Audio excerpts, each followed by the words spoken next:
ADGP MR Ajith കുമാറിനെ ക്രമസമാധാന ചുമതലയിൽ നിന്ന് മാറ്റിയെങ്കിലും വിവാദം തീരുന്നില്ല. ചുമതല മാറ്റിയുള്ള ഉത്തരവിൽ കാരണം സർക്കാർ വ്യക്തമാക്കിയിട്ടില്ല. സർക്കാർ നീക്കത്തിൽ പ്രതിപക്ഷം കടുത്ത പ്രതിഷേധത്തിലാണ്. തിരുവനന്തപുരത്ത് നിന്ന് വിഷ്ണു കരുണാകരൻ ചേരുന്നു. വിഷ്ണു, ഇന്നലെ രാത്രി വൈകിയാണ് ഈ ഉത്തരവ് ഇറങ്ങിയിരിക്കുന്നത്. ഉത്തരവിൽ എന്തൊക്കെ കാര്യങ്ങളാണ് സൂചിപ്പിക്കുന്നത്? ഒരു സാധാരണ നടപടിക്രമം മാത്രമായിട്ടാണോ വിശദീകരണം?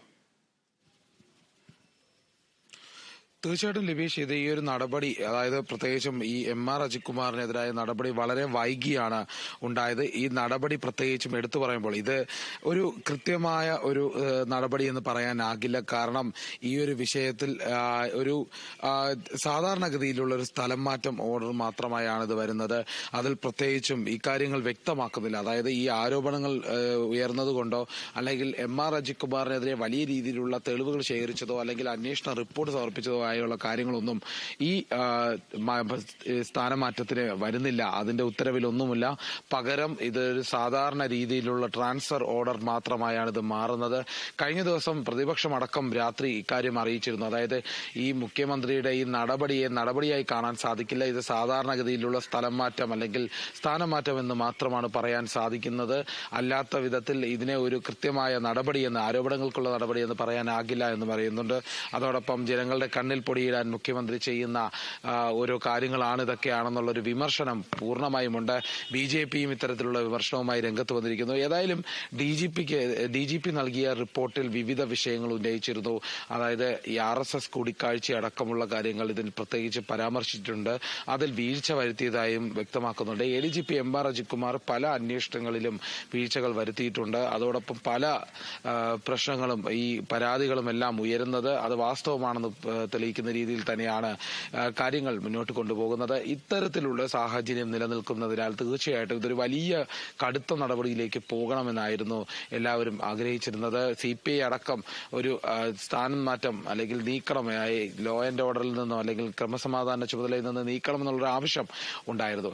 ഈ ആവശ്യം ഉണ്ടായിട്ടും അവസാന ഘട്ടത്തിൽ മുഖ്യമന്ത്രി വളരെ വലിയ സമ്മർദ്ദം അനുഭവിച്ചതുകൊണ്ട് മാത്രമാണ് ഇത്തരത്തിൽ നടപടിയെടുത്തതെന്ന് പൊതുവെ ഒരു അഭിപ്രായം പ്രതിപക്ഷത്തിന്റെ ഭാഗത്തു നിന്നുണ്ട്. ഇങ്ങനെ നിൽക്കുമ്പോഴാണ് ഈ വളരെ വൈകിയ അർദ്ധരാത്രിക്ക് ശേഷമാണ് ഈ ഓർഡർ വരുന്നത്. ഈ ഓർഡർ വരുമ്പോൾ അതിൽ വെറും സാധാരണഗതിയിലുള്ള ഒരു ട്രാൻസ്ഫർ ഓർഡറായി ഇത് മാറി എന്നുള്ളതാണ് എടുത്തു പറയേണ്ടത്. പ്രത്യേകിച്ചും ഒരു തരത്തിലുള്ള പരാമർശവുമില്ല. എന്തിന്റെ അടിസ്ഥാനത്തിലാണ് മാറ്റിയതെന്നോ അല്ലെങ്കിൽ എന്താണ് കാരണമെന്നോ വിശദീകരിക്കുന്ന വിധത്തിലുള്ള ഒരു കാര്യങ്ങളും അതിലുണ്ടായിരുന്നില്ല. സാധാരണഗതിയിൽ DGPയുടെ റിപ്പോർട്ടിന്റെ അടിസ്ഥാനത്തിൽ അന്വേഷണ വിധേയമായി സ്ഥലം മാറ്റുന്നു എന്ന് അടക്കമുള്ള കാര്യങ്ങളാണ് അത് വരേണ്ടത്. അതൊന്നും ഇവിടെ ഉണ്ടായിട്ടില്ല എന്നുള്ളതാണ് എടുത്തു പറയേണ്ടത്. മാത്രമല്ല, നടപടി കടുത്ത നടപടിയാണെന്ന് ഒരിക്കലും അംഗീകരിക്കാൻ പറ്റാത്ത വിധത്തിലുള്ള ഒരു സാഹചര്യവുമുണ്ട്. ഇത്തരത്തിൽ മുഴുവൻ കാര്യങ്ങൾ നടക്കുമ്പോൾ മുഖ്യമന്ത്രി ADGP MR അജിത് കുമാറിനെ വീണ്ടും സംരക്ഷിക്കുന്നു എന്നുള്ള ഒരു സ്വരം തന്നെയാണ് പുറത്തുനിന്നുണ്ടാകുന്നത്. പ്രതിപക്ഷം അത്തരത്തിലുള്ള ശക്തമായ പ്രതിഷേധം ഉന്നയിക്കാനുള്ള സാധ്യതയുണ്ട്. ഏതായാലും പോലീസ് സേനയിലുള്ളിൽ ഇത്തരത്തോളം വലിയ പ്രശ്നങ്ങൾ നേരിടേണ്ടി വരുന്ന ഒരു ഉന്നത ഉദ്യോഗസ്ഥനെ ഇത്ര ചെറിയ രീതിയിൽ ശിക്ഷിക്കുന്നു എന്നുള്ളത് എടുത്തു പറയേണ്ട ഒരു കാര്യമാണ്. അതിനെ തീർച്ചയായിട്ടും മുഖ്യമന്ത്രി പിന്തുണയ്ക്കുന്നു. അല്ലെങ്കിൽ ഇതിനെ മുഖ്യമന്ത്രി ഈ ഒരു വിഷയത്തെ ഗൗരവത്തോടെ കാണുന്നില്ല എന്നൊക്കെയും വ്യാഖ്യാനിക്കുന്നുണ്ട്. അത്തരത്തിലുള്ള വ്യാഖ്യാനങ്ങൾക്ക് ഒരു കൃത്യമായ ഒരു ഉത്തരമായി തന്നെയാണ് ഇത് നിൽക്കുന്നത്. അതിന് ഒരു മറുപടിയായി കാണാൻ സാധിക്കില്ല. ഏതായാലും ഈ പ്രത്യേകിച്ചും ഈ നൽകിയ ഉത്തരവ്, അതായത് ഈ ഇന്നലെ വന്ന ഉത്തരവിൽ ഒരു കാര്യങ്ങളും പരാമർശിക്കുന്നില്ല എന്നുള്ളത് വളരെ വ്യക്തമാണ്. അത് കൃത്യമായി തെളിയിക്കുന്ന കാര്യങ്ങളാണ്. ഏതായാലും പ്രതിപക്ഷം ശക്തമായ ആരോപണങ്ങളുമായി ഇനിയും ഉയർന്നു വരും. PV അൻവർ MLAയുടെ പരാതികളിൽ ഇനിയും അന്വേഷണം ഉണ്ടാകും. പക്ഷേ അത് വീണ്ടും മന്ദഗതിയിൽ നീങ്ങുമോ എന്നുള്ളൊരു ആശങ്ക മാത്രമാണ് നിലനിൽക്കുന്നത്. ലിബീഷ്. വിഷ്ണു, ഇത് ശിക്ഷാ നടപടി എന്നൊന്നും പറയാൻ കഴിയില്ല. ADGP ബറ്റാലിയന്റെ ചുമതല നിലവിൽ അജിത് കുമാറിനുണ്ട്. ക്രമസമാധാന ചുമതല അദ്ദേഹം വഹിക്കുന്നു. ആ ചുമതലയിൽ നിന്ന് മാറ്റി എന്ന് മാത്രമേ ഉള്ളൂ. സ്വാഭാവികമായിട്ടും മുഖ്യമന്ത്രിയുടെ ഒരു സംരക്ഷണം എന്ന വാദം ഉയർന്നു വരും. നേരത്തെയും ഇത്തരത്തിൽ അജിത് കുമാറിനെതിരെ നടപടി ഉണ്ടായത് നമ്മൾ കണ്ടതാണ്. സ്വപ്ന സുരേഷിന്റെ വിഷയത്തിൽ വിജിലൻസ് മേധാവിയായിരുന്നപ്പോൾ അദ്ദേഹം ഇടപെട്ടതും അതുമായി ബന്ധപ്പെട്ട വിവാദങ്ങളെ തുടർന്ന് ആ സ്ഥാനത്ത് നിന്ന് അദ്ദേഹത്തെ അപ്രധാനമായ ഒരു തസ്തികയിലേക്ക് മാറ്റുന്നു. തുടർന്ന് ശക്തനായി തന്നെ ക്രമസമാധാന ചുമതല ADGP MR അജിത് കുമാർ തിരിച്ചു വന്നതാണ് അദ്ദേഹത്തിന്റെ ഒരു ചരിത്രം എന്ന് പറയുന്നത്. അതുകൊണ്ട് തന്നെ ഇപ്പോഴത്തെ ഒരു നടപടി അജിത് കുമാറിനെ കൂടുതൽ ചേർത്ത് പിടിക്കാനുള്ള ഒരു കരുതലായിട്ട് തന്നെയാണ് വ്യാഖ്യാനിക്കപ്പെടുന്നത്. ആ രീതിയിൽ മുന്നോട്ട് പോകുമ്പോൾ പ്രതിപക്ഷം ഇത് ഏത് രീതിയിലായിരിക്കും സഭയ്ക്കകത്തും പുറത്തുമൊക്കെ വിഷയമാക്കുക? തീർച്ചയായിട്ടും ലിബീഷ്, പ്രതിപക്ഷം ഇന്ന് സഭയിൽ വിവിധ വിഷയങ്ങൾ ഉന്നയിച്ചുകൊണ്ടുള്ള ഒരു ചോദ്യങ്ങളൊക്കെയും ഉണ്ടാകും. ഏതായാലും ഇന്ന് നിയമസഭാ സമ്മേളനം പുനരാരംഭിക്കുകയുള്ളൂ, അല്ലെങ്കിൽ തുടരുമ്പോൾ തന്നെ അതിൽ പല രീതിയിലുള്ള വിഷയങ്ങൾ ഉണ്ടാകും. ഇത്തരത്തിൽ തന്നെ പ്രത്യേകിച്ചും മുഖ്യമന്ത്രിക്കെതിരെ നിരവധി ചോദ്യങ്ങൾ ഉയരുന്നുണ്ട്. മലപ്പുറം വിവാദം അടക്കമുള്ള കാര്യങ്ങൾ, ഹിന്ദു പത്രത്തിന് അഭിമുഖം നൽകിയ കാര്യങ്ങൾ അടക്കമുള്ള കാര്യങ്ങൾ ചോദ്യമായി ഉയരാനുള്ള സാധ്യതയുണ്ട്.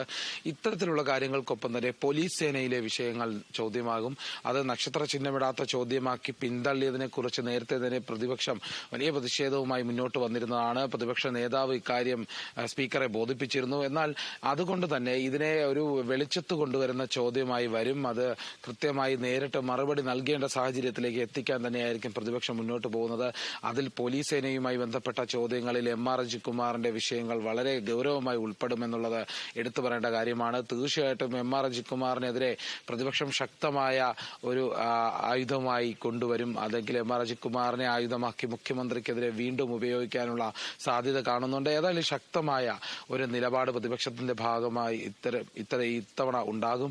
ഈ തവണത്തെ നിയമസഭാ സമ്മേളനത്തിൽ ഇത്രത്തോളം വിഷയങ്ങളുണ്ട്, വിവിധ വിഷയങ്ങളുണ്ട്. അത് വളരെ ശക്തമായി അലയടിക്കാനുള്ള സാധ്യത കാണുന്നുണ്ട്. ഏതായാലും ഇന്നും നിയമസഭയെ പ്രക്ഷുബ്ധമാവാനുള്ള സാധ്യതകൾ കാണുന്നുണ്ട്. അത്തരത്തിലുള്ള കടുത്ത ചോദ്യങ്ങളുമായി തന്നെയായിരിക്കും പ്രതിപക്ഷം ഇന്ന് നിയമസഭയിലേക്ക് എത്തുക. ഏതായാലും ഇഷ്ടാനിഷ്ടങ്ങൾ നോക്കാതെ തന്നെ മറുപടി പറയേണ്ട ഒരു സാഹചര്യം ഇന്ന് ഉണ്ടാകാനുള്ള സാധ്യതയുണ്ട്. മുഖ്യമന്ത്രി ഇന്ന് മറുപടി പറയേണ്ടി വരും. പക്ഷേ ഇതിനെ എങ്ങനെ കൈകാര്യം ചെയ്യുന്നു എന്നുള്ളതാണ് നോക്കിക്കാണേണ്ടതുണ്ട്.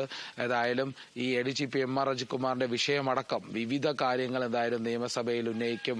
അത് പൊതുജനങ്ങളിലേക്ക് എത്തും. ആ ചോദ്യോത്തരങ്ങൾ എങ്ങനെയായിരിക്കും എന്നുള്ളത് മാത്രമാണ് ഇനി ഉറ്റുനോക്കാനുള്ളത്. ലിബീഷ്, വിഷ്ണു, ഈ RSS നേതാക്കളുമായുള്ള ഒരു കൂടിക്കാഴ്ചയാണ് രാഷ്ട്രീയമായി വലിയ രീതിയിൽ മുഖ്യമന്ത്രിയെയും CPM-നും ഒക്കെ പ്രതിരോധത്തിലാക്കിയത്. RSSന്റെ മുൻനിരയിൽ പ്രവർത്തിക്കുന്ന ദത്താത്രേയ ഹൊസബല്ലെ, റാം മാധവ് തുടങ്ങിയ നേതാക്കളുമായി ADGP MR അജിത്കുമാർ നടത്തിയ കൂടിക്കാഴ്ച. അക്കാര്യത്തിൽ കൃത്യമായൊരു വിശദീകരണം നൽകാൻ ഇതുവരെയും കഴിഞ്ഞിട്ടുമില്ല. അതിനിടയിലാണ് ഇന്നലെ PV അൻവർ വീണ്ടും MR അജിത്കുമാറിനെതിരെ ആരോപണങ്ങളുമായി രംഗത്തെത്തിയത്. വരാനിരിക്കുന്ന ചേലക്കര, പാലക്കാട് നിയമസഭാ ഉപതെരഞ്ഞെടുപ്പുകളിൽ CPM BJP ഇടനിലക്കാരനായി MR അജിത്കുമാർ പ്രവർത്തിച്ചിട്ടുണ്ട്. പാലക്കാട് CPM-ന്റെ വോട്ട് BJPക്ക് മറിക്കാനും ചേലക്കരയിൽ BJPയുടെ വോട്ട് CPM-ന് നൽകാനുമുള്ള ധാരണയുടെ ഇടനിലക്കാരനാണ് MR അജിത്കുമാർ എന്നുള്ള ആരോപണം ഇന്നലെ PV അൻവർ ഉന്നയിക്കുകയുണ്ട്. അങ്ങനെ ഒരു പശ്ചാത്തലം നിലനിൽക്കുമ്പോൾ ഈ RSS ബന്ധത്തിൽ ഏത് രീതിയിൽ ഇനിയൊരു തുടർ നടപടികൾക്കാണ് സാധ്യത? ലിബീഷ്, RSS നേതാക്കളുമായുള്ള കൂടിക്കാഴ്ച, അതോടൊപ്പം തന്നെ ഈ തെരഞ്ഞെടുപ്പുമായി ബന്ധപ്പെട്ട ഇടനില, ഇത്തരത്തിലുള്ള വലിയ ആരോപണങ്ങൾ വീണ്ടും ഉയർന്നു വരുന്നുണ്ട്. ഓരോ നിമിഷം കഴിയുന്തോറും ADGP MR അജിത്കുമാറിനെതിരെ RSS CPM ബന്ധത്തിനിടയിലുള്ള ഒരു കണ്ണിയായി ഒരു ചിത്രീകരിക്കപ്പെടുന്നു. ഇത്തരത്തിലുള്ള ആരോപണങ്ങൾ വളരെ ശക്തമായ ആരോപണങ്ങൾ തന്നെയാണ്. അതിൽ അന്വേഷണം ഉണ്ടാകും. പക്ഷേ ഈ അന്വേഷണങ്ങൾ സർക്കാർ അതിനെ ഗൗരവമായി ഏതായാലും കാണാനുള്ള സാധ്യത വളരെ കുറവാണ്. അതിനെ മന്ദഗതിയിൽ ഇഴച്ചു നീക്കാനുള്ള സാധ്യത തന്നെയാണ് കാണുന്നത്. എന്നാൽ പോലും പ്രതിപക്ഷം അതിനെ ശക്തമായി പിന്നാലെ തന്നെ ഉണ്ടാകും. ഇതിനെ പ്രതിപക്ഷം കണ്ടെത്തേണ്ട ഒരു സാഹചര്യമുണ്ട്. അതായത് ഇത്തരത്തിലുള്ള ആരോപണങ്ങൾ എത്രത്തോളം വസ്തുതാപരമാണെന്ന് പ്രതിപക്ഷം കൂടുതൽ സമ്മർദ്ദം ചെലുത്തിക്കൊണ്ട് പുറത്തു കൊണ്ടുവരേണ്ടതുണ്ട്. ഏതായാലും ഇക്കാര്യങ്ങൾ ഒരിക്കലും ഉടനെ തന്നെ അവസാനിക്കില്ല. കാരണം ശക്തമായ ഒരു ആരോപണമാണ്. രണ്ട് രാഷ്ട്രീയ കക്ഷികൾ തമ്മിലുള്ള ബന്ധങ്ങളാണ്. അതായത് ഇത് വലിയ രീതിയിലുള്ള ഒരു വിഷയമാണ്. വളരെ ഗൗരവമുള്ള ഒരു സംഭവമായി തന്നെയാണ് കാണുന്നത്.